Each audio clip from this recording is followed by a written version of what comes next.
Svenska handelshögskolan inleder denna höst sitt 108:e läsår och samtidigt sitt 37:e läsår i Vasa. De teman som mitt tal kretsar kring idag är de utmaningar som universiteten och speciellt handelshögskolor står inför. Hur vi ska tackla våra kommande utmaningar och hur vi och Finland behöver en allt mer innovativ och företagsam anda. Men först en kort tillbakablick på traditioner och inskriptionen. En av de äldsta universitetstraditionerna vid sidan om promotionen är att inleda läsåret med en högtidlig inskription. Alla universitet startar läsåret med en inskription och traditionen har sedermera spritt sig till yrkeshögskolor och andra läroinrättningar. Den första akademiska inskriptionen i Finland ägde rum år 1640 då den kungliga akademin i Åbo invigdes. Tillvägagångssättet för den första inskriptionen var i grunden densamma som för många inskriptioner idag, vilket betyder att man först har procession, sedan en högtidlig tillställning med tal och musik och sedan en procession igen, på många universitet än så länge också till kyrkan. Traditioner anser jag är viktiga och vill gärna kvarhålla den anrika tradition med tillhörande vördnad. Förra året sa jag dock redan att vi kommer att bryta traditioner, och då bröt vi den genom att införa ånyo en dag då professorer installeras istället för att de håller sitt installationstal vid inskriptionen. I år har jag bestämt mig för att ytterligare bryta en tradition. Rektors tal har nämligen traditionsenligt alltid hållits enbart på svenska. Men i år kommer jag att även rikta mig till den internationella personal och de internationella studerande vi har och därmed hålla en del av talet på engelska. The opening speech of the rector has traditionally been held only in Swedish. But I have decided to install a new tradition in which part of the speech will be held in English. In my view, this signals what we at Hanken want to be, a truly international business school, however, at the same time being proud of our cultural heritage and the Swedish language, which is one of our existential cornerstones and what differentiates us from other business schools in Finland. In many ways, Hanken can be regarded as the most international university in Finland. For example, we are still the only university to have a mandatory study abroad period for all our bachelor students. This fall, we have also taken one further step in our process of internationalization, as we for the first time in history have Fulbright professors appointed through the agreement between Hanken School of Economics and the Fulbright Center visiting us. The agreement between Hanken and the Fulbright Center provides prominent American scholars the opportunity to spend a period at Hanken. 5 US scholars will visit Hanken in 2016 to 2018. The 4 Fulbright Hanken distinguished chairs in business and economics are distinguished professor Jim Stock from the University of South Florida, and Jim's research is in the area of supply chain management and social responsibility. Professor Srinivas Talluri from Michigan State University. Professor Tallure's research is also in supply chain management and corporate responsibility and social responsibility. Associate Professor John Broussard from Rutgers State University of New Jersey, and his research is within finance and accounting.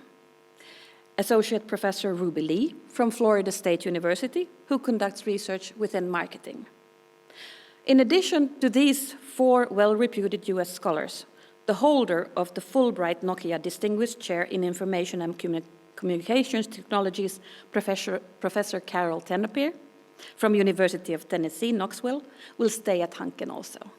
Professor Tenopir's area of research is information systems. I want to wish you all warmly welcome to Hanken. To come back to my opening words in Swedish, I stated that the opening ceremony of the academic year has a long history and is typically conducted in the same way in universities as it was done in 1640 during the first opening in Turku, or as it was called in Swedish, Kungliga Akademien i Åbo. Another tradition that you, dear Fulbright professors, as well as you, new students, might come across, which needs a bit of an explanation, is the so-called academic quarter, or akademiska kvarten. The following definition of the academic quarter is given in Svensk uppslagsbok från 1947, and it states like this: the quarter of an hour that passes after the appointed hour before lectures and the like start at Swedish universities as a matter of tradition. Precisely when this practice originated is impossible to determine. However, it is no doubt a result of the fact that students did not have their own pocket watches in the early university days. But in the old university towns of, for example, Uppsala and Lund, virtually all students lived in the vicinity of the cathedral. When they heard its bell ring 8 times, for example, it was time to leave home and still make it to the lecture. So this 15-minute delay is deeply rooted in academic tradition at Uppsala University. However, at Hanken it is not anymore used, only in, for example, conferment ceremonies and doctoral defenses. So students coming late to class 15 minutes, you cannot refer to the academic quarter anymore. But as said, you might come across it in our ceremonies. Så vi kan konstatera att i över 375 år har universiteten, dess traditioner och professorerna som undervisar vid universiteten varit mycket högt uppskattade. Och universiteten har spelat en central roll i utvecklingen av vårt samhälle. Befolkningens goda utbildningsnivå samt ett högklassigt och mångsidigt forskarsamhälle hör till kännetecknen för en civiliserad stat, vilket har varit ledtråden i utvecklingen av universitetssystemet i Finland. Det finns dock tecken på att den uppskattning som varit så naturlig tidigare inte längre är en självklarhet. Den årliga indexförhöjningen är inte mer en självklarhet. Det som kanske blir en självklarhet är istället den årliga minskningen av resurser. Det är inte heller mer en självklarhet att alla vill studera i Finland. Intresse för att studera utomlands ökar stadigt och allt fler studerande väljer att flytta utomlands efter sin examen. Den senaste rapporten från Folkpensionsanstalten visar bland annat på en fördubbling av antalet som vill studera utomlands i länder som Storbritannien, Sverige och USA. Och det är mycket tydligt vid betygsutdelningar att hankeiter styr kursen utomlands, speciellt i Stockholm där man ofta lätt hittar jobb. På samma gång ökar nu antalet nya aktörer på utbildningsmarknaden och till och med finländska studerande är villiga att betala för utbildning som ges i Finland. En intressant utveckling globalt är också det ökande antalet specialiserade certifieringar som erbjuds, vilket betyder att det inte är en självklarhet att man väljer att ta en arbetsdryg examen, utan en mer kortvarig certifiering inom ett specialområde. Sist men inte minst finns det klara tecken på att universitetsväsendet i Finland koncentreras till allt större enheter. Hanken är ju faktiskt den enda fristående handelshögskolan idag av de 10 enheter som utbildar i ekonomi i Finland. Det senaste tillägget i debatten utgörs av den promemoria som finansminister Petteri Orpo mottog på fredagen om behoven att inrikta den ekonomiska politiken. Promemorian skrevs på ministerns begäran av professor Bengt Holström, professor of practice Sixten Korkman och verkställande direktören Vesa Vihriälä från Näringslivets forskningsinstitut. Då det gäller utvecklingen av landets universitet och högskolor konstaterar de i promemorian att en ökad resursering till universiteten är av nöden, men att den ökande resurseringen i form av kapitaltillskott skulle vara villkorlig Och villkoret skulle vara att högskolan följer av staten givna målsättningar. I den strukturomvandling som de anser att bör göras skulle det mest centrala vara en förnyelse av arbetsfördelningen. I deras vision skulle största delen av högskolan fokusera på kandidat- och magisterutbildning och enbart utföra forskning på ett mycket avgränsat område. En mycket liten skara av så kallade forskningsuniversitet med stor bredd skulle igen handha doktorandutbildning och grundforskning. Utredarna konstaterar att fastän man inte genast kan besluta om något dylikt så borde man inom några månader redan dra upp riktlinjer så att man redan nästa år kunde fatta beslut. De avslutar med att konstatera att Finland behöver en stor strukturreform och att det inte bör vara endast upp till universiteten att handha reformen. Med den splittring vi har i vårt universitetssystem och med de ökande kostnaderna som splittringen medför är det förståeligt att man överlag vill styra universiteten till ökat samarbete och samgång. Det blev dock klart under det senaste rektorsrådsmötet att vi universitet inte alla tror på mantran "Big is beautiful", utan det fanns en klar vilja att stödja tanken om att det också borde finnas diversitet. Hanken har klart och tydligt visat att small can be beautiful. Vi är en av de 75 handelshögskolor av 15 000 i världen som har fått Triple Crown-akkreditering. Våra studerande avlägger snabbast i Finland sina examina och vi har haft en mycket framgångsrik fundraising. Vi har varit 4:e bäst i Finland till dags dato. Det är heller inte svårt att hitta övriga argument för varför Finland behöver en självständig handelshögskola. Våra nära kopplingar till näringslivet, det att våra studerande både får jobb och placerar sig väl både i Finland och utomlands, och därutöver att vår forskning är på toppnivå. Vi är faktiskt 5:e bäst i världen, mätt i citationer, i proportion till vår storlek. Det som vi på Hanken värnar om är kvalitet i allt det vi gör. Och vi har sannoliken visat att kvalitet är det som räknas när man vill vara en internationellt erkänd aktör. Det är inte storleken som är avgörande. I have briefly mentioned the situation we are facing as a business school in Finland, with reduced financing and structural changes for the whole university sector. However, not only is the pressure in Finland for universities to change, but the pressure for a different model of delivering and consuming education is growing globally. Aging populations, increased job switching, and the accelerating pace of change in business suggest that education will be increasingly important throughout individuals' entire career life cycles. In order to accommodate this shift in focus from career development to career evolution, learning pathways are more likely to consist of modularized, fragmented, and just-in-time educational experiences.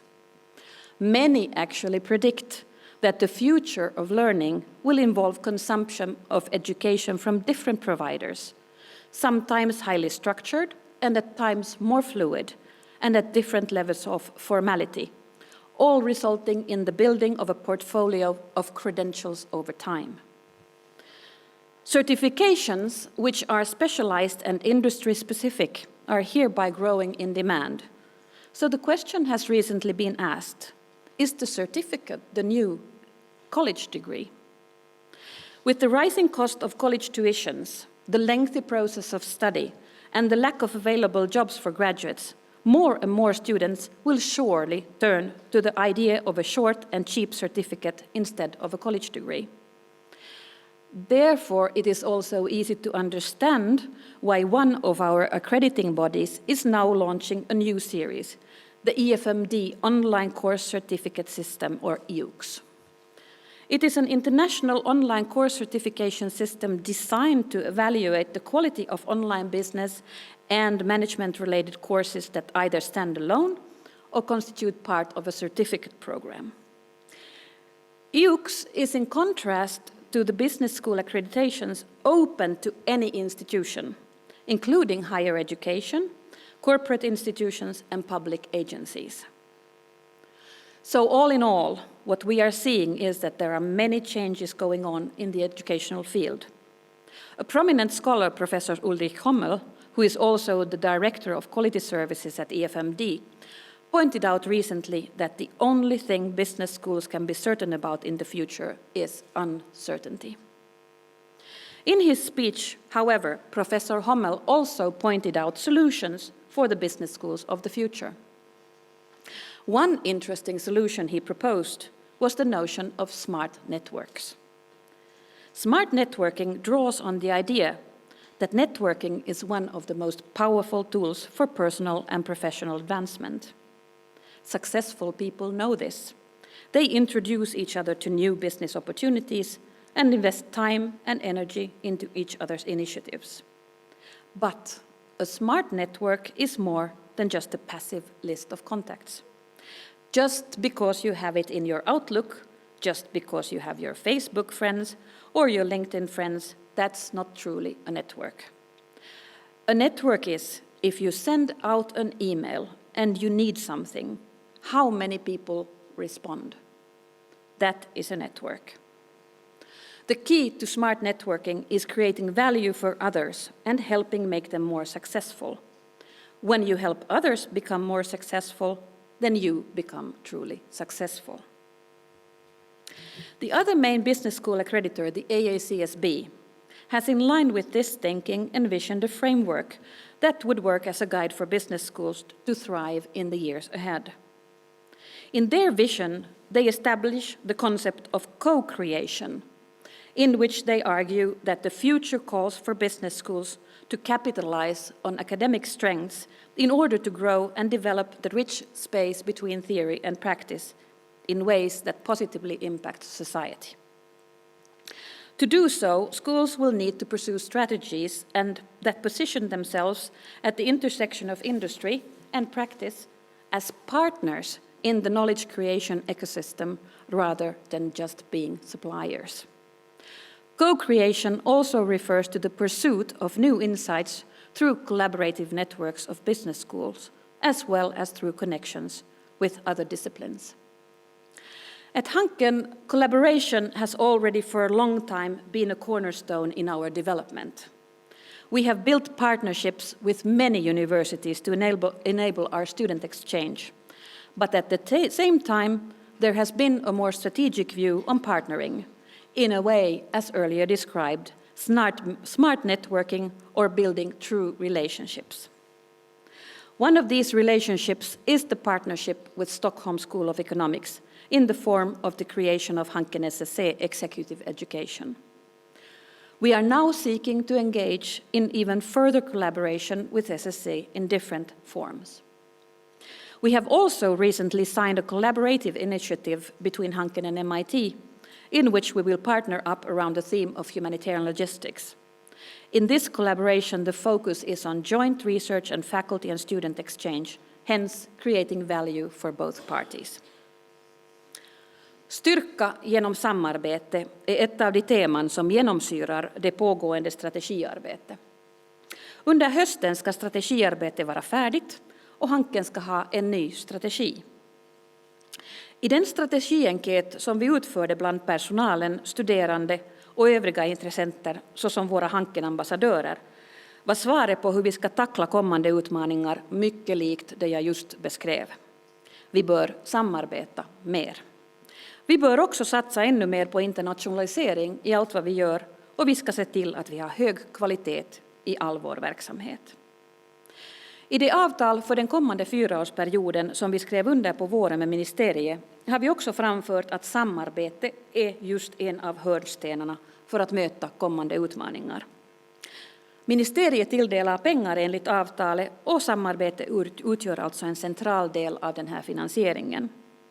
Övriga delar som strategifinansiering bland annat erhölls för var ökad strukturell utveckling, ökad internationalisering, utveckling av året-runt-studier, satsningar på utbildning av asylsökande och satsningar på digitalisering av utbildningen.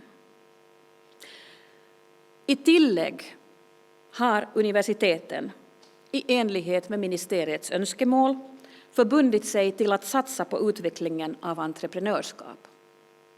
Rektorsrådet Unifi kommer ävenså att ingå ett samarbetsavtal med företagarna i Finland som specificerar hur universiteten ska främja entreprenörskap. The interest among Finnish university students to become entrepreneurs has increased, which is seemingly a global trend, as the GMAC survey shows that more than 25% of prospective MBA students are aspiring entrepreneurs.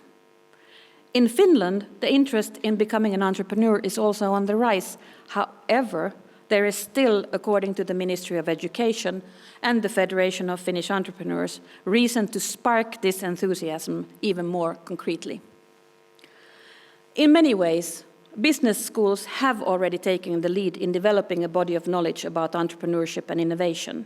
Incubators and accelerators, often in partnership with experts from other disciplinary areas, have records of success at many business schools.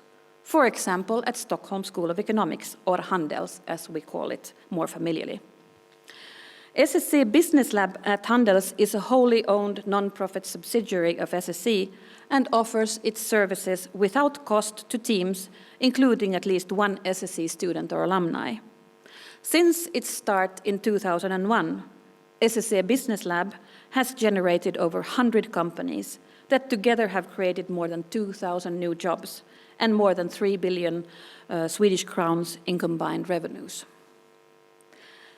As innovation and business creation are among today's strongest drivers of economic development, we now at Hanken also want to do our share in sparking this development.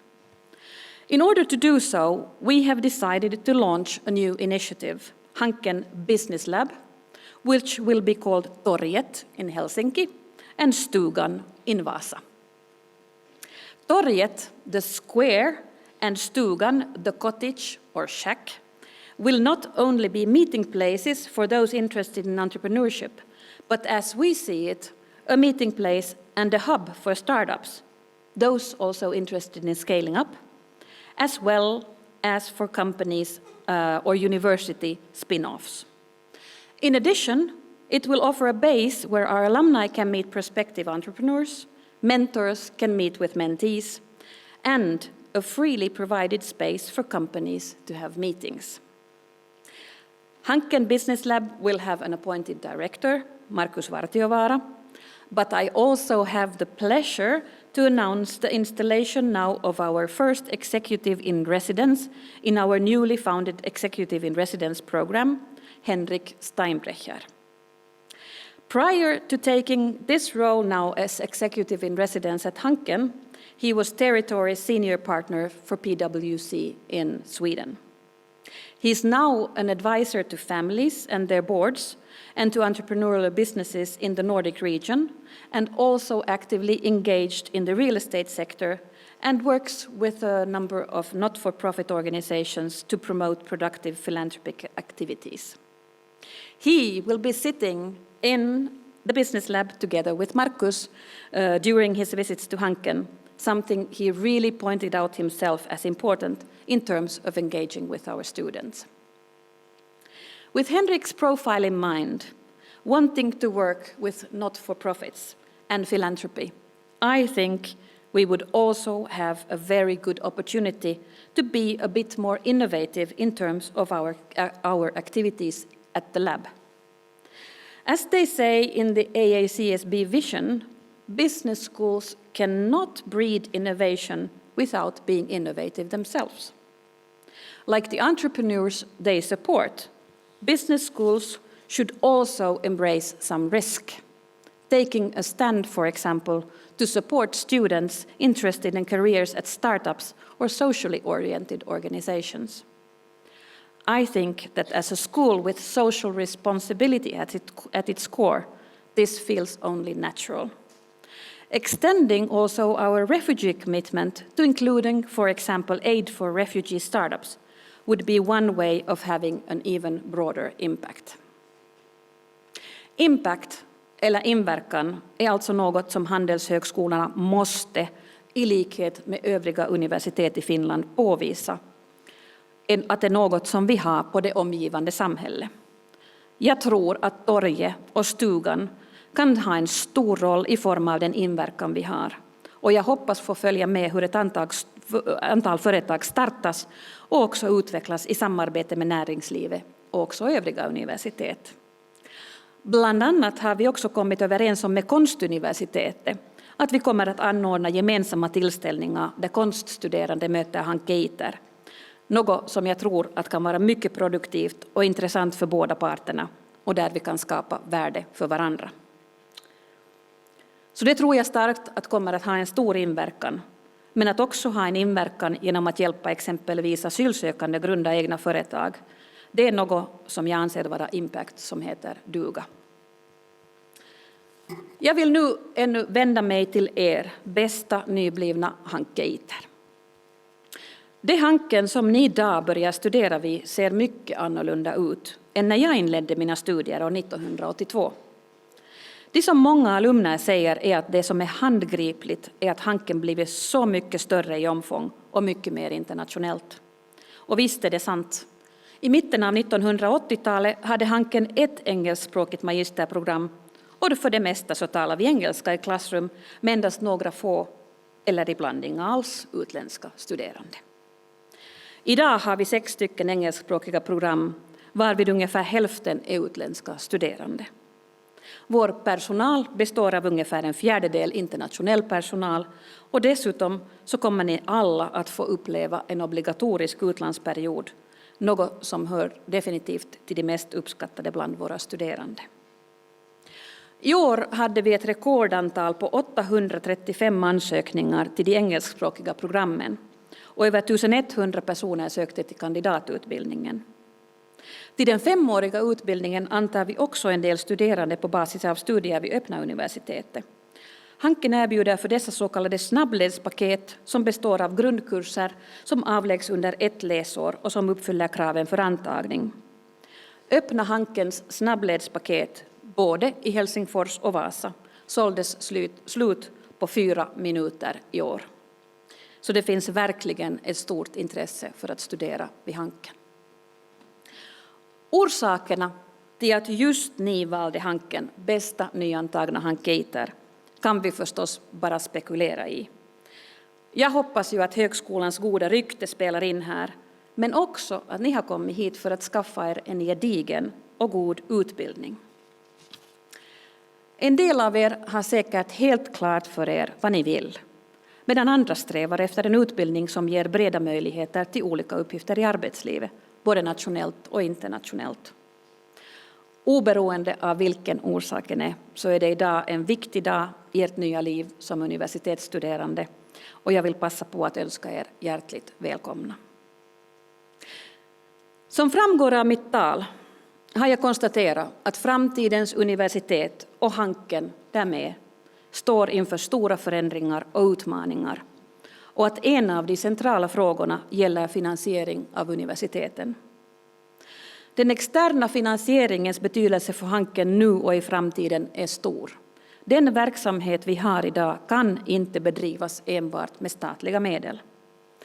Vi på Hanken får vara speciellt glada och tacksamma för det engagemang i och det intresse som våra donatorer och andra externa finansiärer har för Hanken. Det har gjort att våra verksamhetsförutsättningar och vår framtid är, trots att vi även står inför utmaningar, mycket ljusare än för många andra universitet.